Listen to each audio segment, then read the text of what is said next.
আজ আমি রান্না করব চিংড়ির মালাইকারি। মাছ কাটার সময় মাছের মাথায় থাকা নোংরাটা অবশ্যই ফেলে দিবেন। ধুয়ে নুন হলুদ মেখে রাখি। মশলাটা বেটে নেই। এলাচ দারচিনি বেটে নেই। নারকোল কুড়িয়ে নারকোলের দুধটা বের করে রাখি।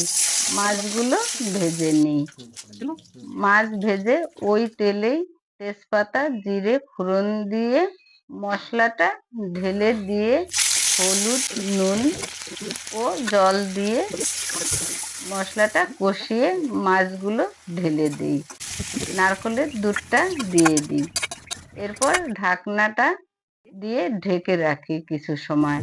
তারপরে ঢাকনাটা তুলে গরম মশলা ঘি দিয়ে মালাইকারি রেডি। এবার গরম ভাতের সাথে পরিবেশন করুন।